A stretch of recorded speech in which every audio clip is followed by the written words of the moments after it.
All systems go. Clear for liftoff.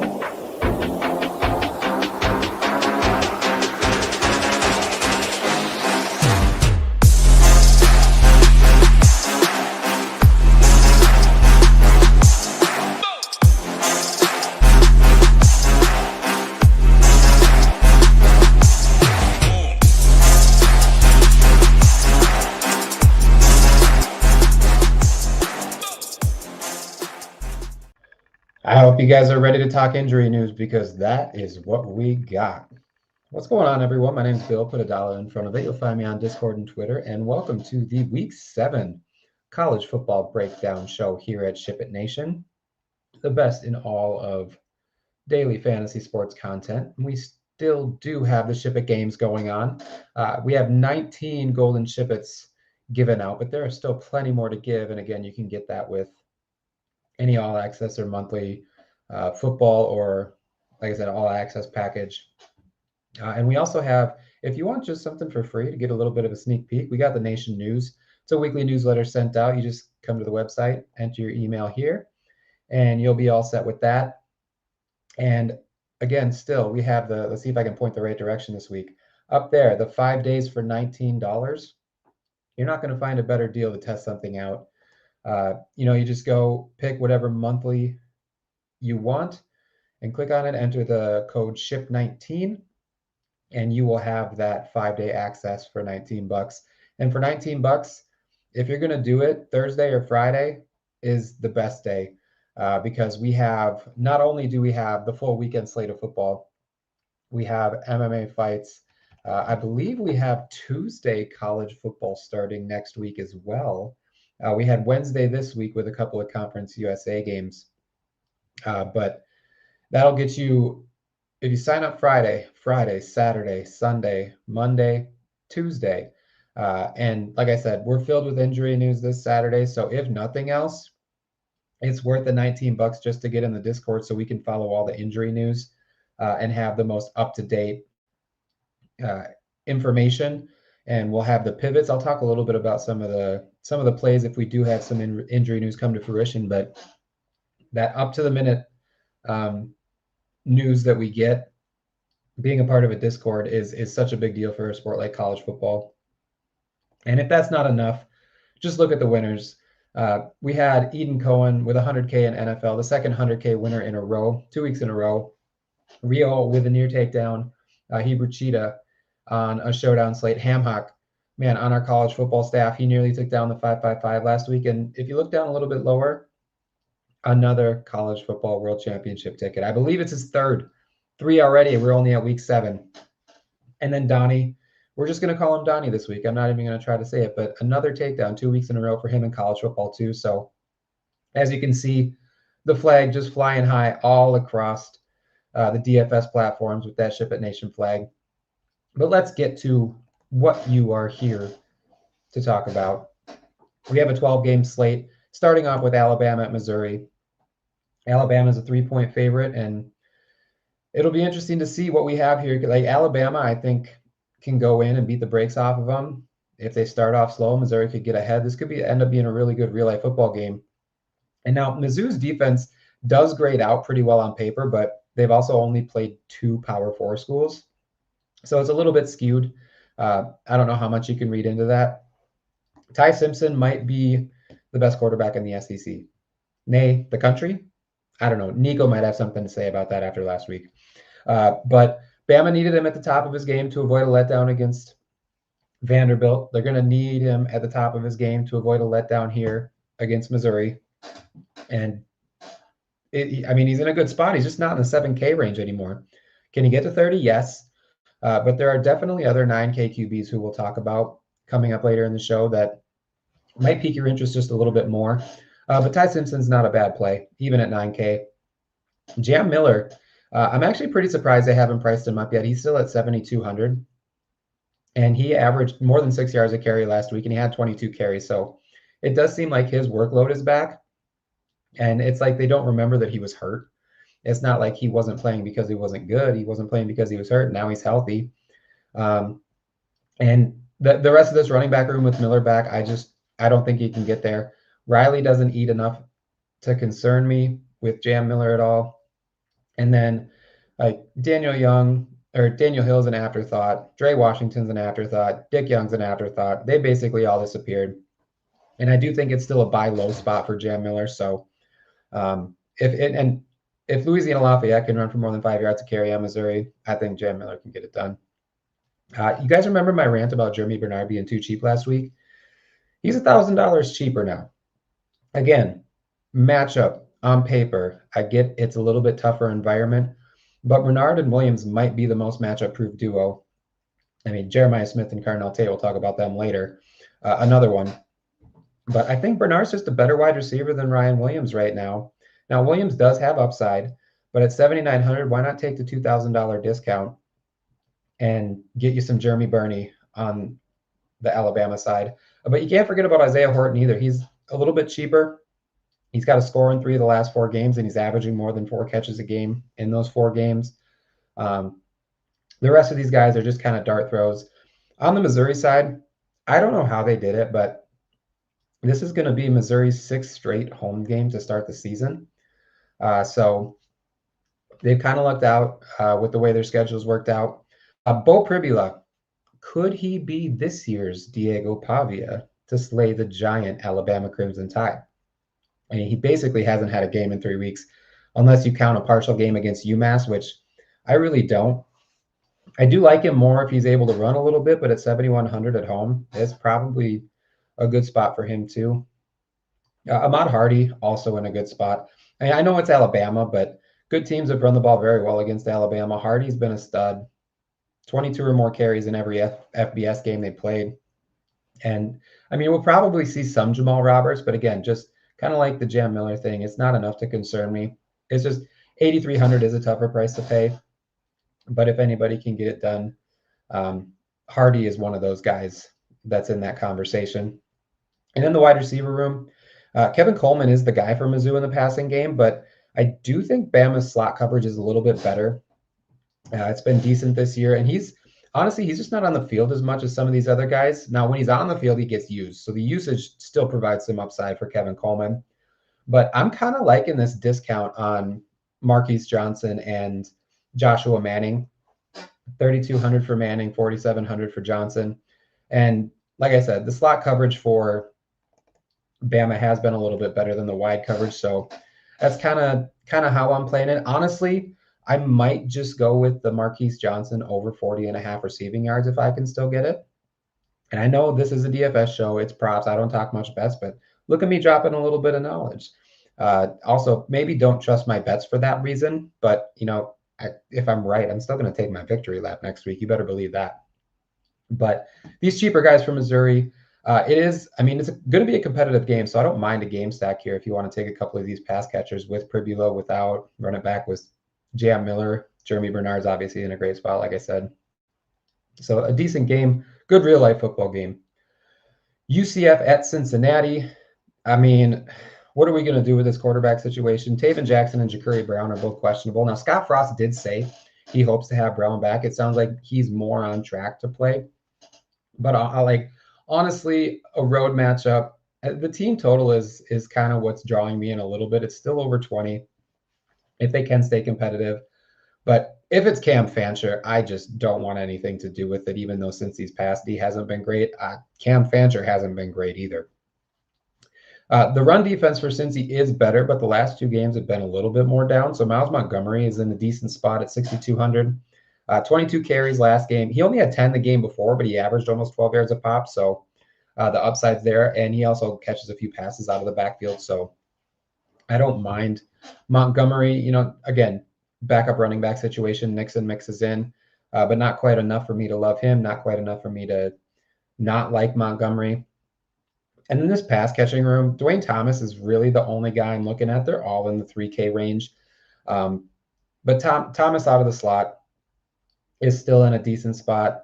Dylan Wade is questionable, so that could give a little bit of a bump to Kylan Fox.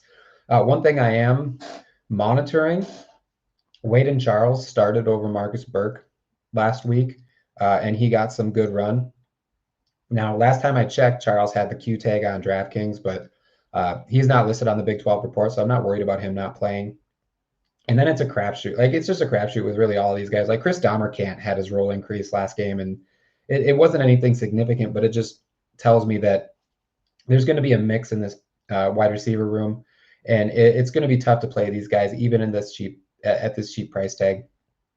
On the Cincinnati side, Brendan Sorsby just looks like a top tier option once again. It kind of just feels like a broken record with me. He's still priced in the 6Ks or 7Ks. He's got upside on the ground. He's got upside through the air. This is just one that I don't think you have to think too much about. He seems like a great play in all formats. Tawi Walker still getting more work than Evan Pryor, but Pryor's just had more effectiveness. He's got more chunk plays. He had a couple of touchdowns last week. I mean, I will note that Pryor is on the injury report, but he is probable, and you get a little bit of a discount. But honestly, it just kind of makes it tougher to click these running backs in this situation. And with Sorsby still being so cheap, you're really just looking for a touchdown with these running backs, or like I said, maybe a big chunk play here or there. I do think Cincy will be able to throw the ball on UCF, though. So, oh, pardon me. Sometimes real life gets in the way when you're doing videos. I do think, like I said, Cincy should be able to throw the ball just fine on UCF if they want to. You're really looking at these top 4 or 5 guys. Cyrus Allen's still the wide receiver 1. Goody's price is just a lot easier to swallow. Apparently, I'm having trouble swallowing right now, so maybe don't take advice on that from me either. But Cyrus Allen, we've already seen the upside from him. Joe Royer, just a consistent tight end. One thing is Jeff Caldwell had 5 targets last week. Or, excuse me, Noah Jennings got more run than Jeff Caldwell last week, and Jennings had 5 targets. So at min price, if he's going to continue to get more run than Caldwell, he's got a little bit of upside there with, again, min price. But it's really Allen, maybe some Goody, maybe some Royer, and Jennings if you want to take a shot. But the Cincy side of the ball is mainly what I'm looking at in this game. Houston at Oklahoma State. I mean, Connor Wegman's probable, and he's playing Oklahoma State. I don't know if I need to say anything else about him. Kind of the same with Dean Connors. The thing is, these guys are a little bit spendy. And I would like Connors more if we could see, mid to high teens, low 20s in carries rather than the 13 rushes he had last week. But I do think this game environment warrants that sort of script, that they might run the ball a little bit more. So I'll definitely be giving Connors a look.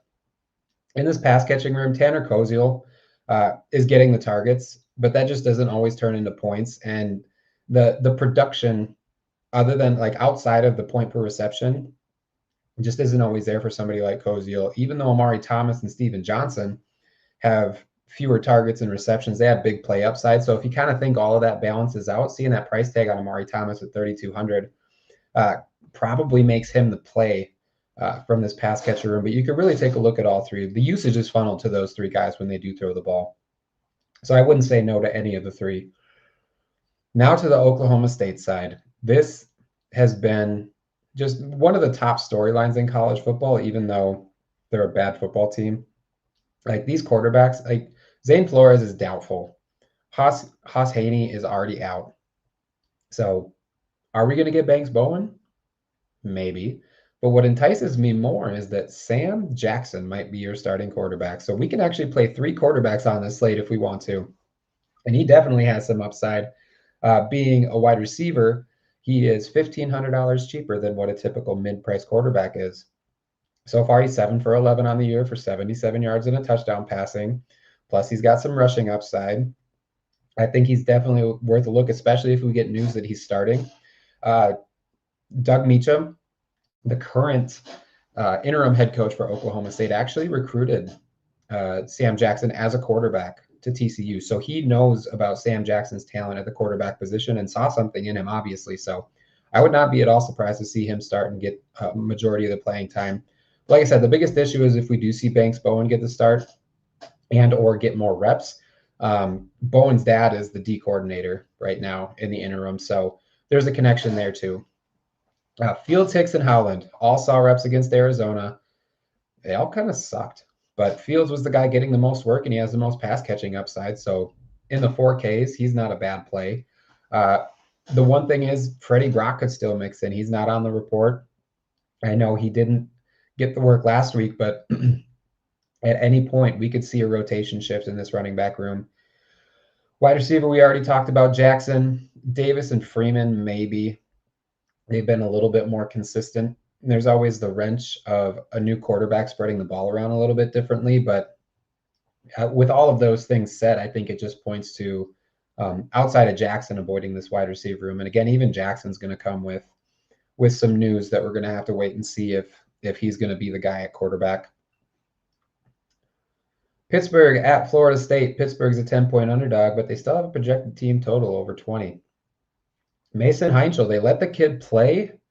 Boy, did he ever. That line wasn't practiced at all. I didn't write that down or anything. Could you tell? 323 yards and 4 touchdowns for Heinchel, plus a few bonus points on the ground. It's just a tough road environment in Tallahassee for a true freshman. And it's 7,800. I mean, the upside is definitely there, but it may not be the most comfortable quarterback play on the slate. Now, Desmond Reed, he might be healthy. He was fully suited up. He was a team captain last week. I have a thought that maybe they just didn't need him and didn't want to risk it.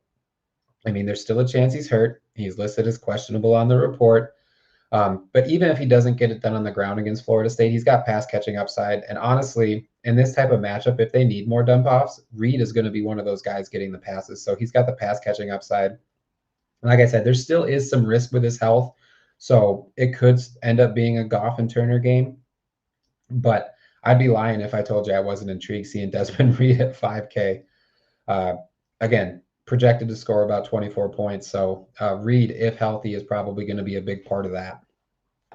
Kenny Johnson and Raphael Williams, still the guys that you're targeting in this pass catching room, but they're kind of in a weird range when there's so many 3K receivers. But if we do see all of the usage funnel to them, definitely a fine price. Holmes and Span, Deuce Span had touchdowns last week. They just don't have the target share these other two guys do, but I do kind of like the Deuce Span revenge narrative. Maybe they'll get him a few extra looks early on just because of that. On the Florida State side, great spot for Tommy Castellanos, but you're going to pay for him if you want it. The team's leading rusher as well, if you don't count sacks. So there's still a path for him to get there even at this price. But 9,600, man, it's just tough. There's going to be another quarterback in the 9Ks later that we're going to talk about that might talk you off of Castellanos. The running back room is an interesting one for Florida State too. Roydell Williams is on the report as probable. He was back last week, but he didn't get the work yet. He might just be working his way back. What we did see is that Gavin Sawchuk still got the most work. But if we see Williams eat into it, that could lower his upside. But if we do see Sawchuk get the same workload he's been getting, he's 4,500 is just simply too cheap for him. I do want to mention, though, that Pitt's run defense has actually been pretty good. West Virginia did manage 174 yards on him, but it took him 58 carries to get there. So that's a little bit of something that, is keeping me on the fence about this running back room. But like I said, if the workload's there for Sawchuk, he's a solid play at 4,500. Deuce Robinson, another ceiling type spot for him. He's too cheap. 22 targets over the last 2 games and just an absolute feast against Virginia. I like him in all formats. I still think he is built to be one of the toughest guys to guard in college football when he's at his peak. We have some injuries in this room too, though. Pittman appeared to be back to full health, 11 targets last week, but he's questionable on the report. He does have 3 scores in the last 2 games, one of them on the ground. So not a bad play if we do find out that he's going to go and he's healthy enough anyway. LaWayne McCoy started the last game and he ran 45 routes. He only got 4 targets, but he did get a touchdown. So another cheap guy you can look at. Squirrel White, Javen Boggs, both questionable. So with all of the questionable news in this wide receiver room, if they end up being out, everything is just pointing me right back to Deuce Robinson. 4,600, far too cheap for him. So that's really who I'm looking at in this pass catcher room as the top play here. Ohio State at Illinois, a 14-point favorite. Do I have to talk about Ohio State? After watching him against the Gophers, I mean, I know the Gophers aren't like a good football team in Ohio State's world, but Ohio State, they just look like they're a tier above everybody, offense and defense. They're just at another level. Julian Sayin should probably be a 9K quarterback. Maybe he himself isn't worthy of it, but with his pass catchers in the running game they have, I'll always respect the upside that he has. I don't mind clicking his name at 8,500 in this spot. Bo Jackson, probably still a little bit too cheap for the workload he's getting. There is some risk of goal line snipes. It still did look like they wanted to use CJ Donaldson on the goal line. But if you're playing a Buckeye running back, it's probably going to be Jackson. I don't think we'll see much Peoples if this game stays close. If we get some blowout run, maybe Peoples will get in there, but that's not something you want to project and not something you want to look at when you're building your lines as heavily. Jeremiah Smith just needs no introduction. At this point, does Carnell Tate either? And Illinois has 6 defensive backs giving up a quarterback rating over 100. There's a 7th whose quarterback rating against is 99.8. Their best corner, Xavier Scott, probably still out. I mean, Jaheim Clark has done well the last couple of games, but Ohio State's just a different animal, and he can't guard everybody. All right. I'm going to break one more time. Good chance for you to go hit the like button. Those likes really help us out. We want to provide this free content forever, and that's our plan. And the like button is a simple thing you can do to help. All right, back to Ohio State. Here we go. I think that was enough time to click the like. Max Clare also had a solid game finally with 5 catches on 6 targets. So those top 3 guys for Ohio State are going to get some love from me. The Illinois side, man, I love the Illini for DFS this year. And Luke Altmaier's cheap, but, man, it's a tough ask. And then Hank Beatty might be the one guy that still probably has some upside just because of how cheap he is. And he's getting the targets, he's getting the catches, he's getting the yards. I mean, he's even scoring. But I think you're probably hoping for a big play or 2 and a touchdown if you're playing Beatty. And the rest of these guys, again, just kind of dart throws. But really just looking at the Ohio State side here. UCLA at Michigan State, and we have a potential barn burner because we have the juggernaut UCLA Bruins flying in to East Lansing. LOL, Penn State. They are taking the daunting 3-time zone west to east road trip. So that does concern me a little bit. It's a real thing. Nico Yamaliava definitely has upside. And even if he can do just a portion of what he did last week, 6,200 is kind of a steal for him. I do think a lot of people are going to have that same thought, though. So we could see him start to garner some ownership. And it sounds like Neuheisel was having trouble getting some of the plays in last week. Maybe Nico's better off playing backyard football. Despite the big win over Penn State, I'm still struggling to touch anybody in this running back room. Thomas and Woods both get a decent amount of work, but it just hasn't turned into much this year. So even at these cheap prices, those are tough clicks. Rico Flores already involved in the offense with just 2 games under his belt. I don't think he should still be min price. He should probably be closer in the 4 or 5K range. Quasi Gilmore still getting the target share, but his pricing is a little bit high, so Flores would still be the play there. Mikey Matthews seems to take the biggest hit with Flores back. And that's, just looking at it and watching the games, Titus Makayo-Ati Malala is still seeing a consistent target share. So you'd probably still want a touchdown from him. But Gilmore and Flores, not bad looks, especially if you want to stack Nico. I don't think you need to. I think you can play him naked. Aiden Childs was knocked out of the last game for Michigan State, but he came back in. I have to look back, but I don't think he finished the game. But at 6,500, if he's good to go, we got a ton of upside here. I think he'll even do better than Drew Aller did. Drew Aller just kind of proving to me once again that he may not be the quarterback that people think he is. Now, he could get scouted and go to the NFL, but that's a complete aside. We don't need to talk about Drew Aller. There's too much Drew Aller talk on this video for Penn State not even being on the slate.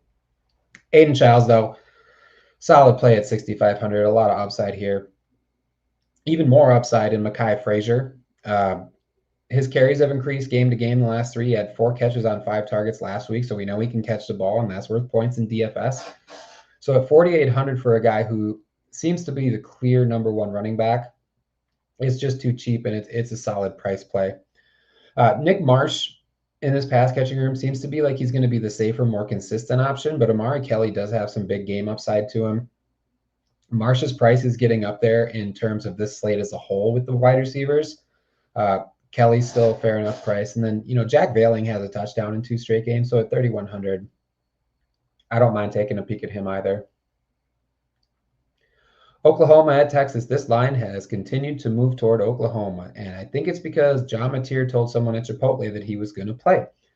Now, the injury report does back that up because he's been bumped up from questionable to probable. And I don't know if you can see his price tag here, but it's 6,100 for John Mateer. So honestly, I don't care if he's playing the Indianapolis Colts. I'm going to consider John Mateer at 6,100. He's got the rushing upside. He can throw the ball well. Typically, we see him in the 8 or 9K range. So even against Texas on the road, I think it's a good spot to look at Mateer here if we do get news and he continues trending toward playing. Now, Torrey Blaylock, this running back room is a little bit more interesting. Not the greatest matchup, but at 4,400, I mean, he's established himself as RB1. But the thing is, Jaden Ott saw double-digit carries last week, or the last time they played, I should say. And at 5,200, it's still a tough click, but Harbuckle has said he's seen progress the last 2 weeks. But I don't know. I still don't know if the extra workload was because he's going in the right direction or if it's because they were simply playing Kent State. Flashes covered that game, by the way. So take that for what you will. Burks and Satania are the guys in this wide receiver room if you're looking at pass catchers. We will have to watch the status of Keontez Lewis, who's questionable on the report. He only ran 1 route against Kent State. So that's, again, more injury news we're waiting on. One thing I do want to mention, though, Giovanni Gibson saw the field for the first time, and he was getting rave reviews out of camp. Potentially even on path to be the top wide receiver for Oklahoma. I think he's got a ton of upside. Again, a tougher matchup, but you're going to get him at low to no ownership unless he starts to gain steam over the next couple of days. Just, again, another cheap option that we can really consider for this Oklahoma side, especially if Mateer plays. On the Texas side, man, Arch Manning, they finally got him down to a more acceptable price. But it's a tough matchup for Texas, too. There were a few good things in that Florida game. I think I personally want to wait until I can see him in a big spot and actually produce. The running back room, just as confusing. I imagine Trey Wisner is going to get a much heavier workload now in his second game back, especially with Baxter still being doubtful. But there's some weird stuff going on in this running back room. Jared Gibson would typically be one of the next guys up, but Christian Clark got a majority of the RB2 workload, and Gibson didn't even play. Now, Sark said it's because Jared Gibson's a short yardage back, and there weren't enough short yardage situations, but that sounds like the ultimate form of coach speak, and I don't know how much I buy it. But even so, Wisner and Clark are probably still your safer options. Knowing all well, we could still see some Gibson. But again, maybe in this matchup, you don't even need to worry about it. And I'll admit it, with this wide receiver room, Ryan Wingo, I watched a little bit of that Florida-Texas game, and I saw some good things from him. I'll say it. He had 4 touchdowns in the last 3 games. His catch rate is up the last 2 games. 6,500 is just still a tough price to pay in this match. Parker Livingstone and DeAndre Moore, still both very involved, and they're cheap. Livingstone is on the report, but he's probable. And then Emmett Mosley, first game as a Longhorn, saw 5 targets, and we could see his work increase. He could get a bigger snap share, and he's been priced, so that's why you would consider him. But you got to remember, we still have Jack Endries too. He's a little bit more expensive, but that's more of he could eat into some of these targets of the cheaper receivers than Ryan Wingo. I don't know that anyone's necessarily safe in this game, but the upside is definitely there with these reduced prices. Iowa State at Colorado. Iowa State coming in as a 2.5-point favorite. Rocco Beck pleased a lot of people last week. I was one of them. I mean, they priced him up $1,200, but he's still in a great spot at 7,300. Colorado does not have a great defense. But the more interesting part of this game is Carson Hansen. Another injury. He's on the report as questionable. We could see a heavier dose of Abu Sama. We already saw it a little bit in that Cincinnati game. He had 18 carries and a couple of catches, but he's not priced like a starting running back. So Hansen, I mean, at 7,500 is still in a good spot, but man, I'd really love to see that discount and get a $4,300 starting running back in Abu Sama in the same spot that Hansen would be in. I mean, Dylan Lee could mix in, but I'm not too concerned about it. If Hansen's out, I think Sama's one of the first clicks when you're building your lineups. If Hansen's in, you got to start to think about it a little bit more. Chase Sowell missed a quarter of the last game, and he still got there for us in the end. I mean, he's a solid option at 3,300. But I will say Eskelson and Townsend were still very involved in the offense, and Townsend does have the returning upside. Like, he's a punt and kick returner. Eskelson still had the pack, though. Even when Sowell got in later, Eskelson ended up with 11 targets, all very solid options in the 3K range. And we still can't forget about Bramer and Burkle. Bramer had 8 targets last week. The one thing to consider is, though, in this matchup, does Iowa State need to throw? I mean, they still will, but they may not need to throw as much as they did last week against Cincinnati. But they're all priced in a spot where you really can consider a lot of these guys. And like I said, especially Sama if Hansen says. Caden Salter also has some upside. Iowa State has struggled with mobile quarterbacks the last couple of weeks, even at Arkansas State. I mean, I know Jalen Raynor's good, but it's Arkansas State. And he still had plenty of production against this Iowa State defense. So at 6,900, nice. Caden Salter is definitely on my radar here. This running back room is a little bit of a mess. It's really banged up, so we should get a heavy dose of Michael Welch and Dallin Hayden. I mean, Price is out. DeKalen Taylor's out. So, and Draylon Miller's been eating into the running back usage a little bit, but he's doubtful as well. And Iowa State, again, struggled against the run a little bit. But there is still the chance that Colorado's just not at the level of them. So it's these guys are all priced nicely. So it's somebody you can consider. I already mentioned Draylon Miller being doubtful.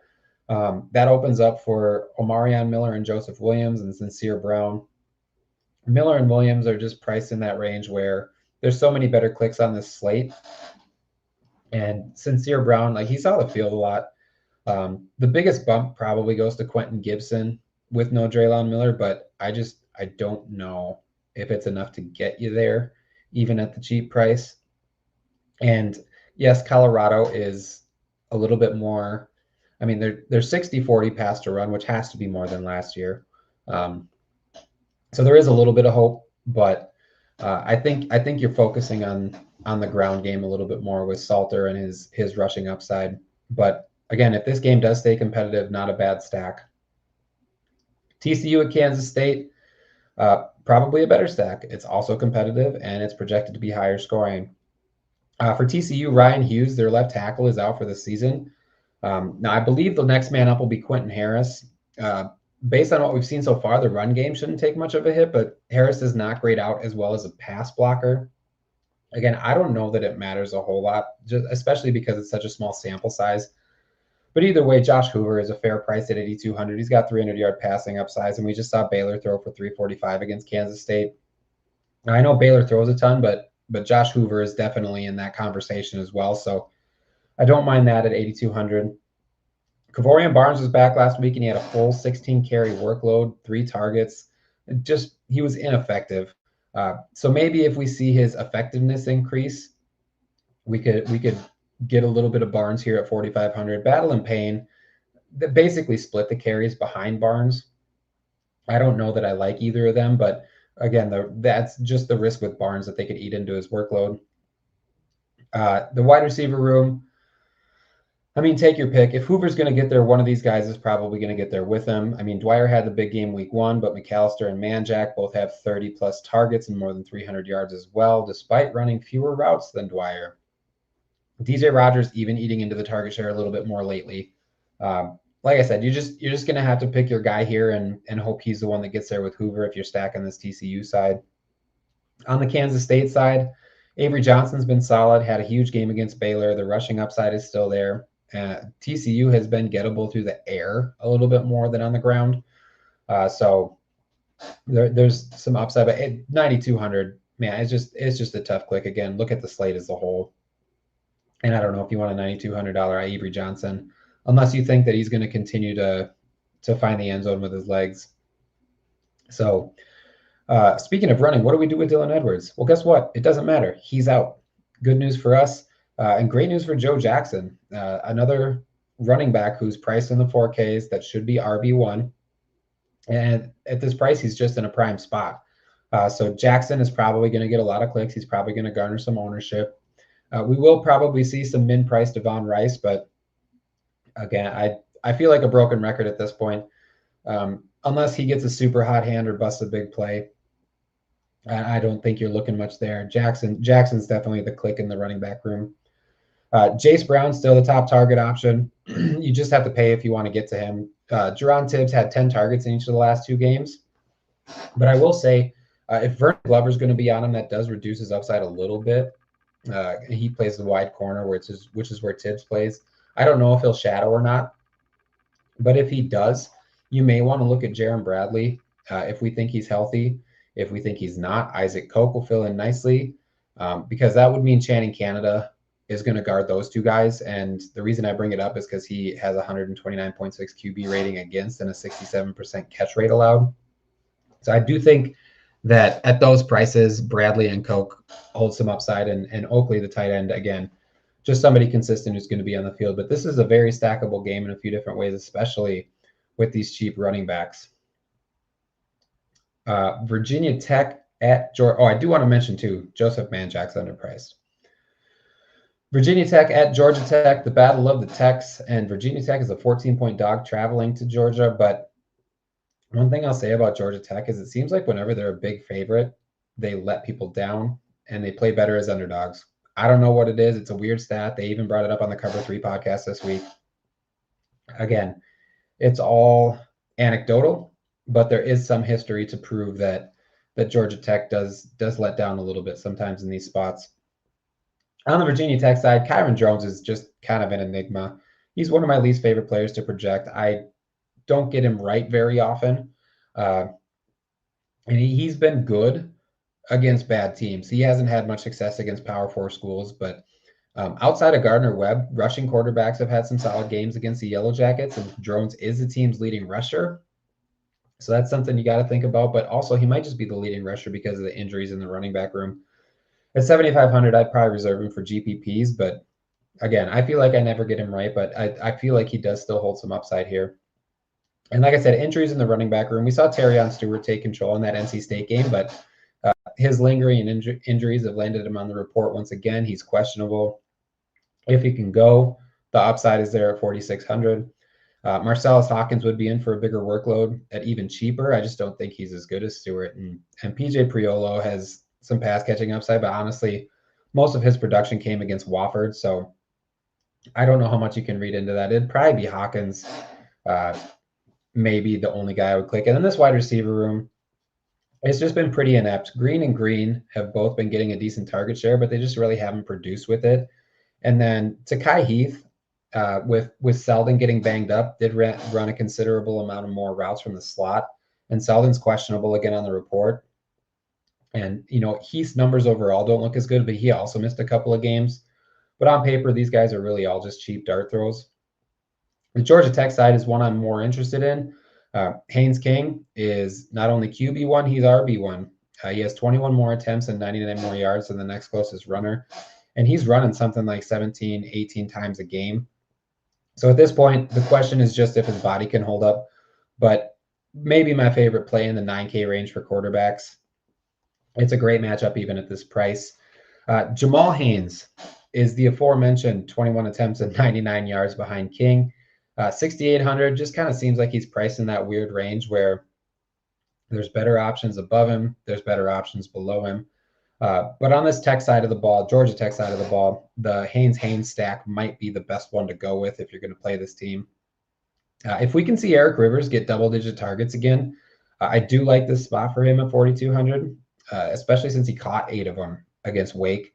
But beyond that, it's been Isaiah Canyon and not Malik Rutherford getting the heaviest dose of looks. I do think Rutherford's still viable at 4,300 just because he's on the field so much. But since he's the most expensive of these 3 guys, it's just a tougher click than Canyon and Rivers would be. But there's several ways to stack this Georgia Tech side. And like I say, Virginia Tech's cheap enough in these spots that you can even do a run back if you want to. North Carolina State at Notre Dame. CJ Bailey's been good this year. Most of it's been through the air, and I do think Notre Dame is gettable through the air, but 20 points for DFS is still a lot to ask, and at 7,200, I just don't know if this is a spot for him. Hollywood Smother is another guy that doesn't really need much explanation. It's just another question you have to ask yourself at 8,400 on the road against the Irish. Maybe you get some pass catching upside for dump offs, but is it going to be enough? That's a decision you have to make. These wideouts hold upside if the Pat can get the passing game going, but if you can't notice, if you can't see it, if it's too small, Justin Jolie is more expensive than John Mateer. It's a weird thing we're dealing with on this slate with some of the pricing the way it is. But even though he has a target share, like the big play upside isn't there like it is with a guy like Terrell Anderson and Keenan Jackson. And Jolie's best work in terms of DFS, I think, is done in the red zone. So you got to consider, does North Carolina State get to the red zone? And how often do they do it in this game? On the Notre Dame side, though, CJ Carr has been great. They shouldn't have a problem moving the ball in the Wolfpack. Even at 9,100, it's a great spot for him. Maybe not a core type play, but certainly somebody who's going to be on your radar even at 9,100. Rinse and repeat on this running back room. I say it every time Notre Dame's on a slate. I love, and I love price is price. 9K for Jeremiah Love, a bit of a discount after last week. His floor is definitely there, raw points wise. In terms of high-priced running backs on the slate, he's still a top option for sure. And then this pass catching room, don't look now, but Notre Dame has a wide receiver averaging more than 6 targets a game, and his name is Jordan Faison.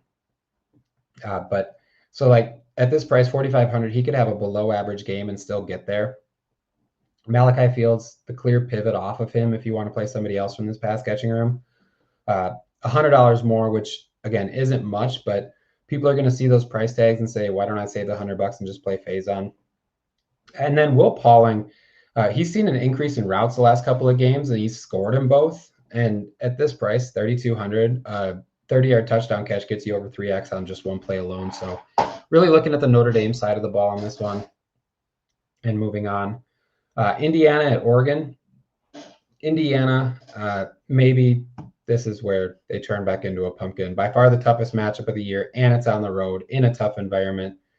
And Indiana struggled on the road against Iowa, so yeah, I don't know that I need to say much more than that, but the spread and point total on this game does tell me that there is a thought that Indiana is going to be able to score some points. And Fernando Mendoza, if they do keep it close, is probably a big reason why. I just don't know how much faith I have at 8K that he's going to have a ceiling type game for you. But again, the upside's there. Like if Indiana can stay competitive, it's Mendoza is going to be at the root of that in all likelihood. The running backs are tough for me as well. I mean, Northwestern ran the ball fine on the Ducks and Evanston, but no one else really has. And Hemby only has 5 targets on the season, and after him, there's not a target in this running back room at all. So you don't even get the pass catching upside really, unless you think Indiana's going to need to dip and dunk quite a bit. And then the wide receiver room, I'll always respect Surratt and Cooper's upside, but man, just the price tag that you have to pay for them, you'd probably want the usage to funnel to one over the other and hope that you pick the right guys. And really, only 2 receivers have gotten there against Oregon. One of them was Devontae Ross, and he had 2 touchdowns. And then some cat named Taco, 12 and 107 for Montana State earlier in the season. But that's the first game of the year. You kind of start to write that off as we get deeper into the season. On the Oregon side, though, Dante Moore has just been stellar this year. He's got rushing upside to boot. 8,700 is a little bit tougher price to pay again in terms of the whole slate, but I think he can certainly get there. And now there's even talk of him being the number 1 overall pick in the NFL draft. So obviously he's good enough. The running back room, Noah Whittington was back at starter against Penn State, but he had a fumble that was oddly called not a fumble after review, and he got sent to the doghouse after that for the fourth quarter and overtime. But he still had the most snaps in this running back room. It seemed like De'Aaron Hill was going to be the guy that was next man up, but Lamar still outsnapped him. With Mekhi Hughes redshirting, it opens up a little bit, but I still think we could see 4 running backs in this game for Oregon. It just makes them all a tougher click in that situation, especially since we don't know what the status of Whittington is in the minds of the coaching staff. DeCorian Moore seems like the clear alpha for this Oregon Ducks team. I do like the D Moore to D Moore stack in this game, especially since 4,900 is kind of a steal for DeCorian. But all of these guys are cheap just because, I mean, the Ducks spread the ball around quite a bit. Sadiq has seen an increase with 4 and 6 receptions the last 2 games. Bryant and Benson can spike because they're on the field so much. But honestly, the biggest risk to all of these guys is each other. And even with a 30-point implied team total, 31 actually, it just becomes tough to click when the usage is so spread out. But I do like Oregon in real life football. So if we can get the usage to start to funnel to 1 or 2 guys, there's definitely some upside there. All right, that is the slate, all 12 games. Again, if you're not in a Discord, if you're not in some sort of chat, some sort of community, I would get yourself in one, especially on a slate like this when there's so many injuries to watch.